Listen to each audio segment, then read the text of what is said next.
So welcome everyone to this week's episode of the Bariatric Nutrition Coach podcast. And I love these episodes. I'm not sitting by myself in my office talking to myself. I'm doing a solo episode. Look, I love those too, but I really love when I have past clients with me, which I do today. I have the lovely Belinda, and I'm going to ask her in a minute to introduce herself. We were just chatting before we got on air, and I said to Belinda, I'm thinking of calling your podcast episode The Fear of Weight Regain, Grazing and Feeling Guilty All the Time at 2 years post-surgery.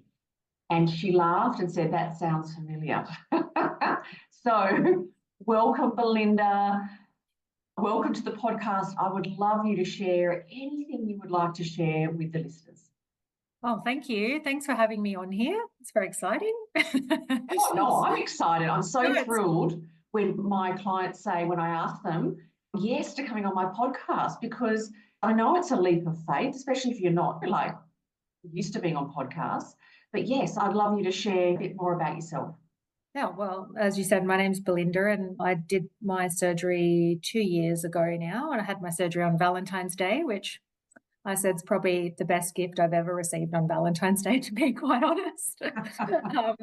And yeah, it's been a very eye-opening experience, but overall, the best thing I've ever done, I think, for myself, honestly. And the only regret I do have is that I didn't do it earlier.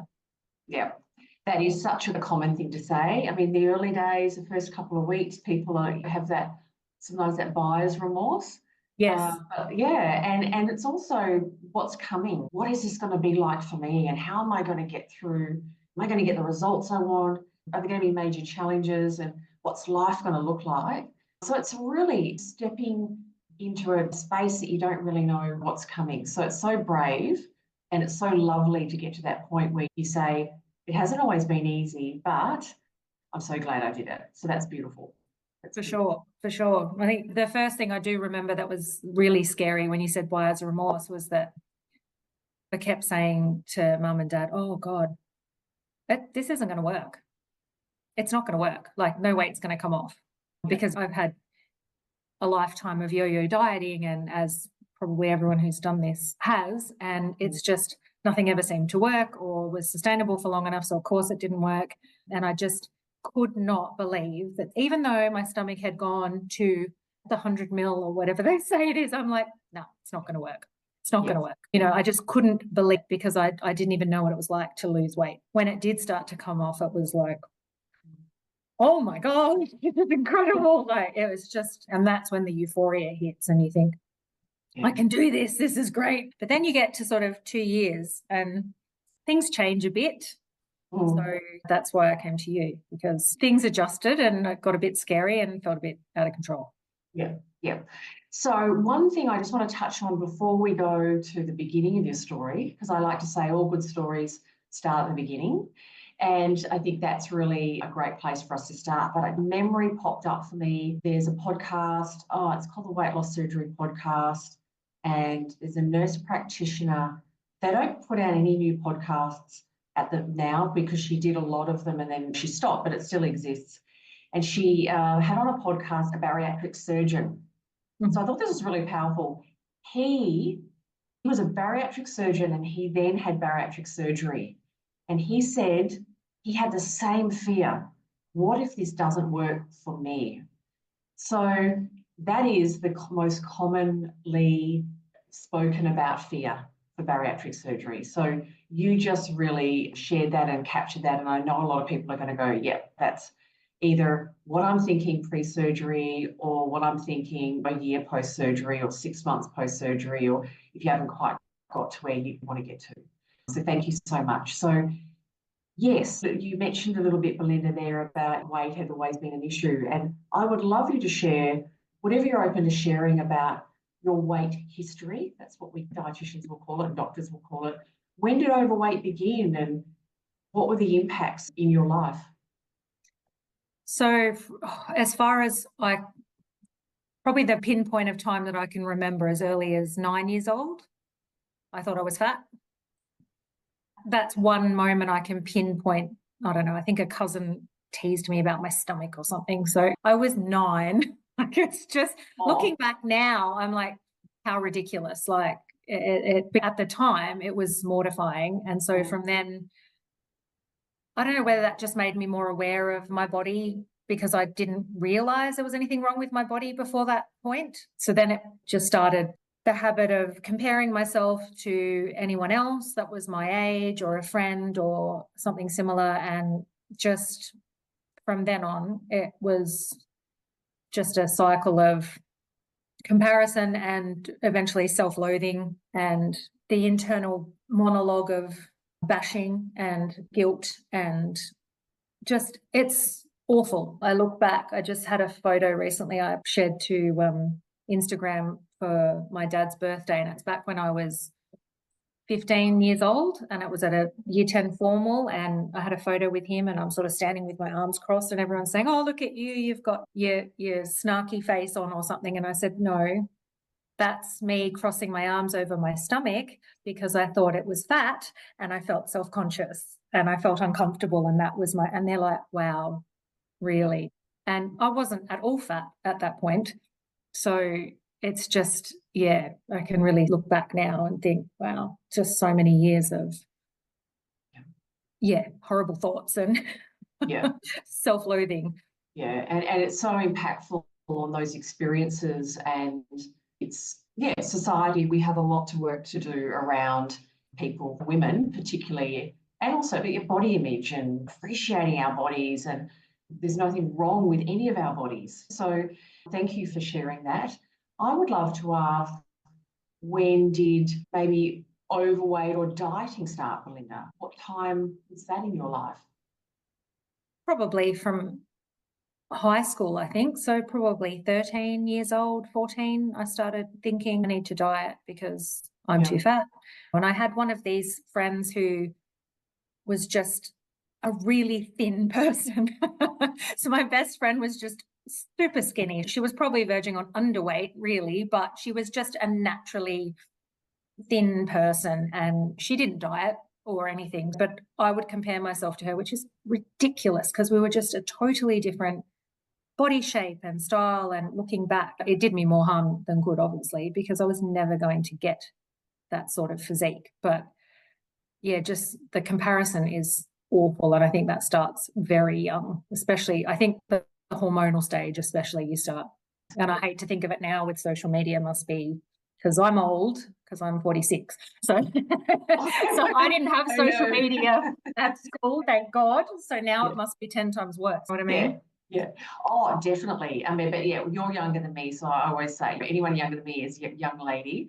But it's true, and the comparison. So I do say there's wonderful things about social media. We get to connect with people all over the world, and we get to feel less isolated, learn all of those things, and have community no matter where we live. But then on the other side, there's always two sides to the coin that can exacerbate that comparison. Because as humans, we don't go around seeing all the people that we think I'm doing air quotes, better than. We just pick out the people we think that are doing better than us. We're predisposed to that, putting ourselves in a position of not feeling as good. And I do talk a lot about decluttering your social media. But yes, what I mean by that is decluttering is taking away any of social media or things in your life that can be giving you messages that make you don't feel as good about yourself. But totally agree that what's online now and some of the crazy things that they talk about with dieting and body. Yeah. So can you remember the first time, you may not, but can you remember the first time you heard about bariatric surgery? I think the first time was, I don't know if that was the first time I'd heard about it, but it was the first time it was spoken about with me was my GP. And I went to her for something else and she brought up bariatric surgery, and I came out just angry and mortified, like, why is she going on at me about bariatric surgery? It's always about my weight and that's not what I went for. And because it just always felt like anything I wanted to do or was tempered with, oh, but you need to lose weight first, or oh, but you need to do this first. So I was kind of mortified, which I laugh about now, but I think that was probably the first time that I'd heard about it directed at me. But actually, no, prior to that, I did have a friend who went through it probably 10 plus years ago. And that would have been probably the first time that I'd really, before that, it was all the sort of gastric banding, but then, which I'd always just thought was something that other people did. And then, yeah, this friend that had the sleeve done, that was the first time I'd really started to hear about it in more detail. And so from that, the idea of being introduced directly to you by your GP, and it took you by surprise, what followed? So did it ruminate in the back of your mind? How did you get from that point to actually deciding to have bariatric surgery? It did sit in the back of my mind, but I still again thought, oh, that's something that other people do with, I don't know, more severe health problems or more weight or more money or something. I don't know. I just always put it off to something I could have. It was a bit out of my reach at that point. I didn't really understand enough about it probably. Yeah. And how long was that GP appointment from having surgery? Like, what was the timeline? Might have been about 2 to 3 years. Okay. Yes. Because in between, one of my very close friends went and had it done. And that was when I really cemented the idea of, okay, if she can do it, I can do it. Because she'd been a flatmate of mine, and I knew that if she could handle it, I could handle it, because it all seemed a bit scary and unknown, and oh gosh, I don't know if I can do this bit and I don't know if I can do that bit. But when I saw that she managed it and had brilliant results, I thought, oh yeah, I can do this now. That's wonderful. Okay. So, and that is really very normal as well, very common that you have someone close to you and you can see them go through it, and that kind of then makes you feel a bit safer about taking that step and looking into it more. I've heard it's around the average of thinking about it's around 2 years. I haven't seen actual literature, but it's certainly not people's first, second or third or fourth or fifth option from having surgery. So when you reached out to me, so you're just 2 years now, and I was saying to you, we were sharing before we started recording, I looked back at your application, and that's where I pulled out like grazing, feeling guilty, protein, you know, the things that you wanting to know about more about protein, that's what you reached out for me. But before we get to that, I would love you to share the early days. You had that fear of it wasn't going to work for you, but then you started to lose weight. What did the first few months look like? So the first, I think, 10 weeks were tough, just because, look, I had to do a 2-week pre-op diet on OptiFast, which still gives me nightmares. I hate that stuff, but it's means to an end. So I did it. I understood the reasoning behind it. The doctor explained it all well, and it was fine. Got through that. But then post-surgery, you know, the 2 weeks liquid, 2 weeks off, 2 weeks. Yeah, that whole program was tough because everyone said I wasn't going to be hungry, but the first 2 weeks I actually was feeling hungry, and I felt really sad, to be honest, because I was actually staying at my parents' house just for the company, and yeah, they would be cooking and they'd have their breakfast and I'd be like, oh, that smells really good, and I could only have broth. So it was a bit sad, but now, I mean, it's something I'd do again in a heartbeat because it's just so worth it. And then, yeah, once, I think after the first month, I'd lost just 10 kilos out of nowhere, which I couldn't have done if I'd stopped breathing. I think prior to that, it just felt like I couldn't have dropped any weight. So 10 kilos to me was insane. That was huge. So that really gave me the boost to keep on with the next. And before I knew it, I was eating normal foods again and whatever I wanted. It was just drastically reduced amounts. Yeah, beautiful. For people that aren't aware of OptiFast, many people are, and it is available in lots of different countries in the world. In Australia, we use it really like they're VLCD, they're very low calorie, high protein shakes or soups puddings, and they're a product and they are available, say, in the US, but they're not as readily available, say, in the US as some other countries. Whereas here we can buy them in our pharmacy, and it's a fairly standard pre-op diet. Whereas, and I'm just explaining that, Belinda, because say some people in the US might be just asked to do some high protein shakes and soups, and everyone has different guidelines. And yes, you were explained to you, it's about getting some fast weight loss in those 2 weeks prior, really predominantly from your liver, because your liver sits over your stomach. And I used to joke with patients when I was working with a surgeon, I'd say, when the surgeon pokes and prods your tummy, he's not feeling that you have a stomach. He knows you've got a stomach. He's actually feeling for your liver size. So yeah, it's to shrink the liver because there's more room in your abdominal cavity to get all the instruments in and move around. And yes, the early days can be really tough. The dietary stages, and can you feel hungry? Yes, you can. You can have a decrease in appetite after surgery. It doesn't mean you have no appetite. Some people don't.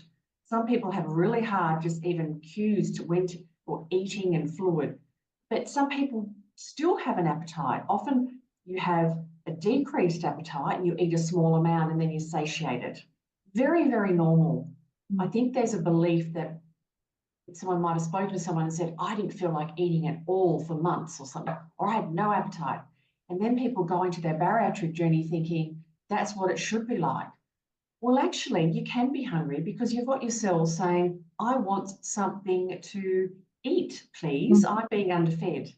And yes, and that's the challenge in the fluid stages. Once you get to full fluid, we can get protein in. But the clear fluids are a bit more challenging. But the reason why, and I'm just explaining this for other people, Belinda, is the fluid stages are very much around getting the tummy to heal and getting hydration up and then slowly moving on to food. So lovely, you got onto a normal diet. You said before right at the beginning you had this weight loss and you got this euphoria. I'd love to hear more about that and what happened with your weight loss over time. So pretty much it was steady. There was a big drop initially in that first post-surgery food, getting up to solid foods again. And then it kind of stabilized, and it would be maybe a couple of kilos, 2 or 3 kilos or something. It kind of petered out to being that, but every week, which was just, I thought was fantastic, because at first I was thinking, oh, no, but I want another just 10 kilos and another 10 kilos.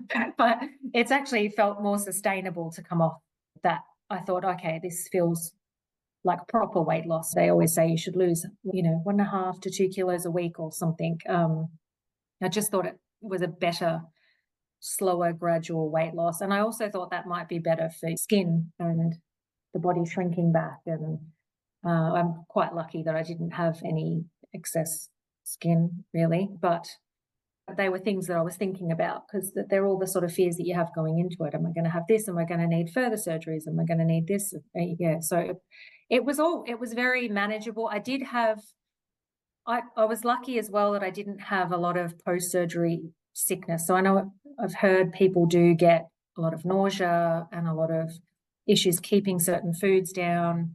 I didn't really have that, but I did, as my stomach healed, I did have a lot of post-meal vomiting, which was probably me eating too fast most of the time, because I would think, oh, I'm hungry, I've got to eat, and I'd eat and it wouldn't sit. So that was a learning curve as well, as to learning the bodily cues, which a lot of them I found on social media. So yeah, which is great. The hiccuping, the yawning, the burping, all of those. So if I started to get a hint of that, I'd know straight away, stop, you cannot get any more in or you'll be sick. So it is a real big learning curve.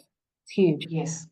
So take us back to the point where you reached out to me for support. Because yes, I went back to your application form, and I think that's sometimes really nice to go back to where you were and then see how far you've come. And I'd love you to, can you take us back to that place of what you were struggling with and why you thought you needed to get some support? So there's probably earlier this year, and I just started freaking out a little bit because I did have a little bit of weight regain, which, well, first of all, it just stalled, which I'd heard, yes, it can stall and it can stall for a long period of time and then start up again. It's just quite a natural part of the progression of post-bariatric.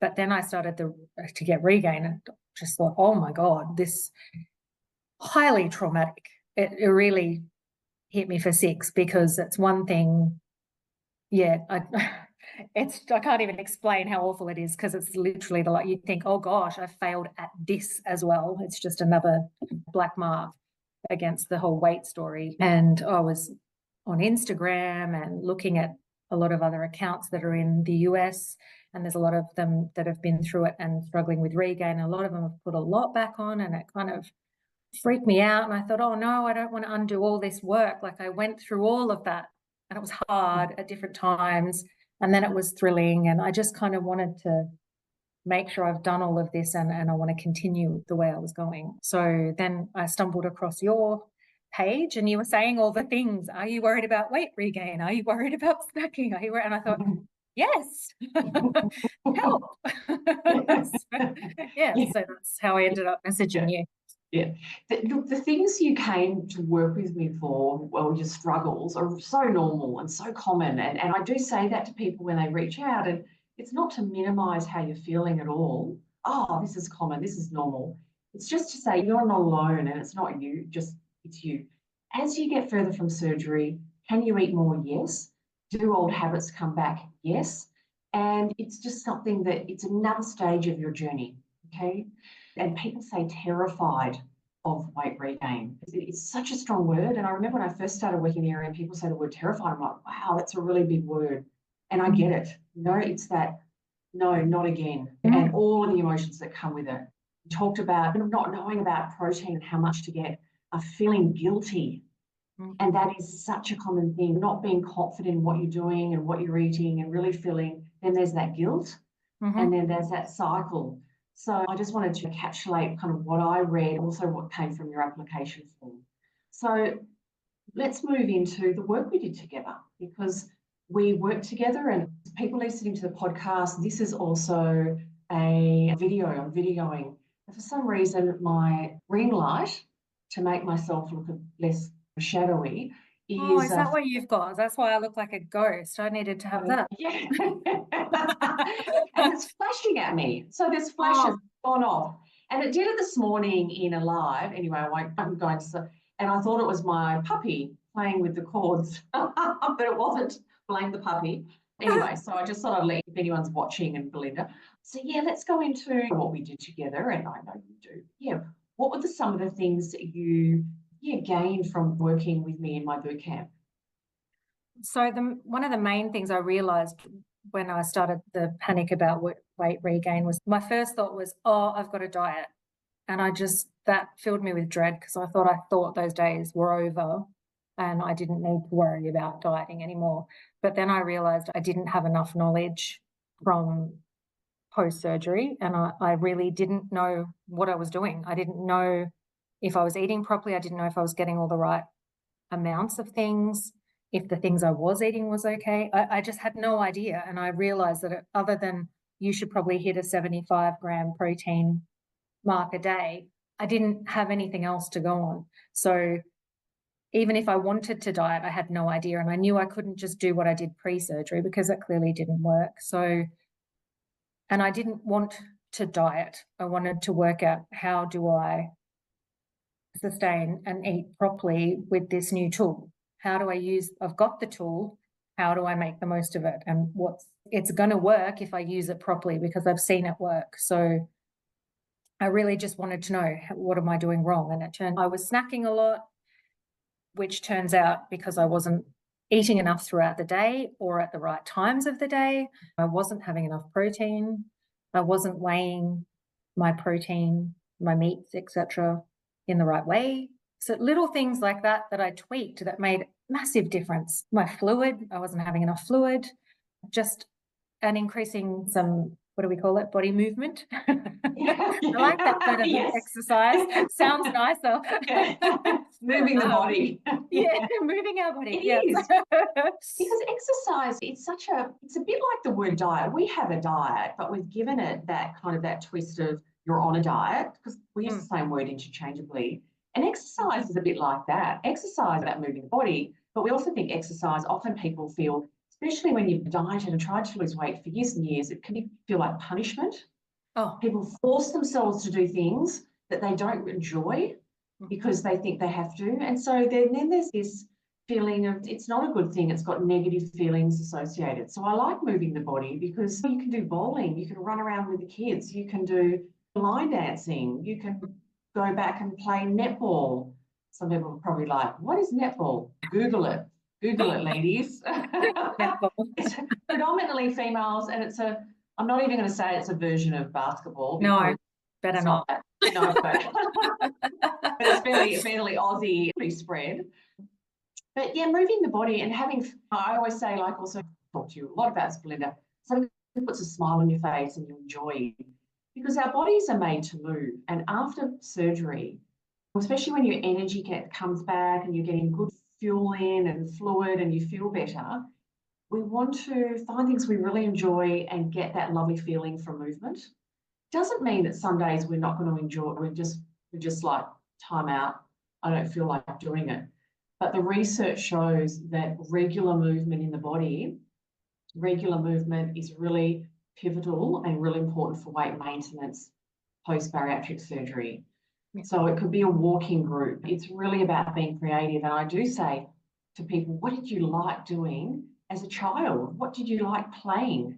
Because when we play, or even dancing, that can be a way of moving your body and you don't even know you're doing it. So yeah, it's really a mind shift. So beautiful. So yeah, you had some really amazing progress and wins around snacking and grazing. Definitely. And I remember you weren't probably eating regularly enough protein, all of that, and then leads into that grazing drop. And then that leads into you feeling confident and that less guilt. Yeah, 100%. That's one of the biggest things I think I've got from the program is I just felt stressed in my head. That voice was back again and it was constantly on at me. It's my little devil voice that just hates me. And that's gone again because it's not like I don't still snack at times maybe when I shouldn't, but I know I have the knowledge now to know, okay, that's not great, but I know when I've got to do it right. So if I meal prep for during the week, I'll meal prep the night before. So I've got everything set out, including the snacks, all ready to go in the morning when I leave for work. Little habits like drinking on the way to and from work just to try and get fluid in rather than trying to scull a whole litre of water in at 2:00 in the afternoon because I haven't had anything. So just the planning and knowing the knowledge is power, as they say. It helps in every way. So yeah. And you just said, like, what I picked up on was that leaving that kind of, I've gone off track, I'm bad, this is all going to fall in the heap, to, oh, okay, I've gone off track with compassion. That's okay. I know how to get myself back. I know, okay, make sure I've got good options on hand. I know when I eat them, I feel satisfied. Yeah. And so that's beautiful because the dieting world, I don't know if other people have listened to me talk about eating cycles. And that dieting world is that restrictive eating cycle. Good, bad. If you go off track, there's shame and all of that. Yeah, and it's a heavy weight. And when you don't feel good about yourself, it's harder to do good things for you and self-care. And then what do? You then bounce into overeating cycle. And there's that, And as I say, in the overeating cycle, you're not thinking broccoli and salmon. You're thinking, the discretionary food. That's even your dog just laughed, I think. I'm just joking. She thought that was ridiculous too. She's like, nope, she doesn't think about salmon and broccoli. and you eat quickly and all of that, and you overeat, and then you feel really bad about yourself. And it's this kind of that cycle, and and then eat a bit more because you feel bad, and the food in your mind, you think it makes you feel better, but it really does maybe while you're eating it. But as soon as you've finished eating, then you feel rubbish and you think, oh God, and it's just, a cycle. And I need to go back into restriction, another diet. Beautiful. Yes. And so Yes. you picked up, and that's that the diets don't work because they feed in to that emotional kind of restriction. And yeah, what we worked on, Belinda, and you did so well at picking up because you worked really hard in the program, was that mindful eating, intuitive eating, that all foods fit, relaxing, and you're human. You're never not going to go off track. You are going to go off track. And I say that all the time because you probably need to hear it 100 times to really hear it. Because for years, dieting has said you've got to be perfect. You've got to do this, you've got to do that. And that's not life. Like, we are flawed. That's okay. You don't have to be 100 perfect to be successful. And so thank you for sharing that. You did so well in your meal planning and shopping. And I think that was you shared how that was a great help for you. How did you feel about the personalized meal and snack lists? Oh, they were brilliant, because I realized a lot of this stuff I didn't even know until I started doing these exercises, that I didn't really know what to buy when I went to the shop. And I bought what I thought was healthy. Oh, I'm buying crackers and I'm buying cheese and I'm buying cereal and little tweaks of, but just having a look at this particular cereal versus this other cereal, which to me tastes the same, could be a massive difference in my calorie intake. And it's little things like that that were teaching me how to shop better, smarter. And now I can go to the shop and I'm not just standing there sort of staring at the shelves thinking, what am I going to buy? I'll buy chips. I'm actually making informed choices, and it makes my shopping easier because I know all the things that are good for me and that, stop me from wanting to snack. I can have, if I go to the fridge, it's my snack time. I can grab a little Baby Bell. I know that's going to sit well and I won't feel sick, but I won't feel hungry, and it'll get me through to dinner. So little things like that were really helpful and more personalized, because I also am useless at, as you found out, being a bit adventurous with my food. I'm a bit boring. I always say I could eat like a dog or just have the same thing every day, but I'm not very inventive with my cooking. And okay, someone else does it for me, but I'm a bit slack and I don't have much imagination. So that was really helpful. You gave some great ideas of foods to put together that work really well, and all things that I would like to eat. And I've got a list that I can have on my fridge for, what am I going to eat? Oh, yeah, that works. It's takes all the guesswork out of everything, which I love. So beautiful, beautiful. Because also when we're hungry and tired, our brain doesn't work properly, and emotional. We don't remember, okay, I remember what's on my list. We need things in our environment to support us. So that is wonderful. So thank you so much. I'm going to compliment you on kind of recognizing, okay, I'm stuck. I could go off on one direction, but I'm going to get support and find out what I need to find out, because feeling confident, I think that is so important, because this is a lifelong journey. It is probably not the best analogy, but it's not a sprint, it's a marathon. And it's ups and downs. And you need, I call it tools in the toolkit. You need education, but also how to put it into practice. So thank you so much. Had you have any advice? I'm putting you on the spot now, Belinda, because I don't think I was going to ask you this question. Any advice for, imagine you talking to the Belinda that she'd seen her GP a little while ago and the GP mentioned it and she was still really peeved off with the GP.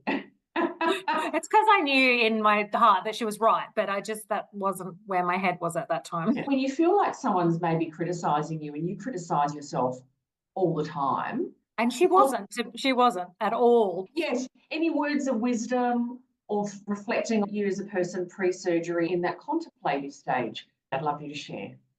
I think just keep an open mind about it, because it's not out of your reach and you can do it. You might be feeling like, I can't do this, it's too hard. Think of all the things that you've done up to now, all the crazy diets, all of the awful self-talk. I mean, all of that is hard. You've put up with a lot already, so you're probably strong enough, more than strong enough, to do this with your eyes closed. So just take a leap of faith. You can put it on me if you hate it, but trust me, it's worth it. It really, it's not something I think anyone would regret.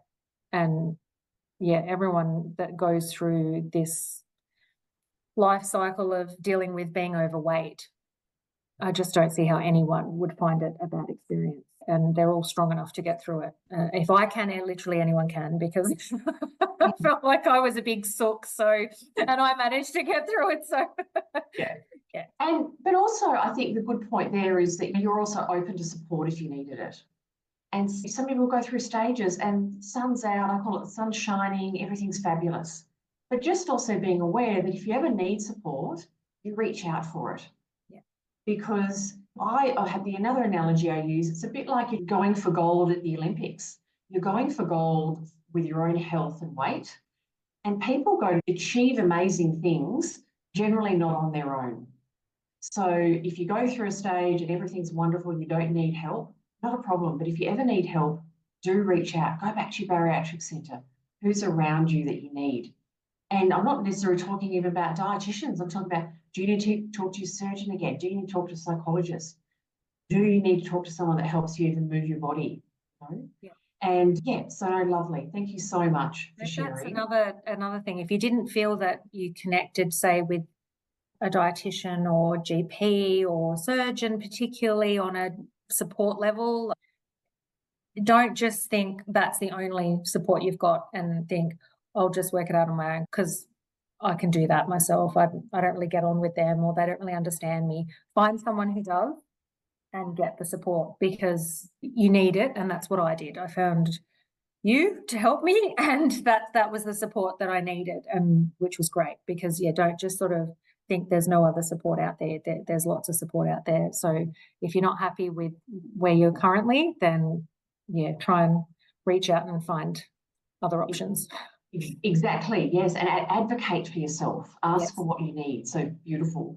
So thank you so much for your time. It's been an absolute pleasure, and it was an absolute pleasure working with you. You work so hard, and I really appreciate you being on here and sharing your experience, because I know people get so much value, no matter where they are in their journey, about hearing other people's journeys, because it really normalises the struggles, it normalises the feelings and all the things that you've shared about your struggles with weight before. And that's a very common point of when the ship starts turning in the other direction after bariatrics, and that panic.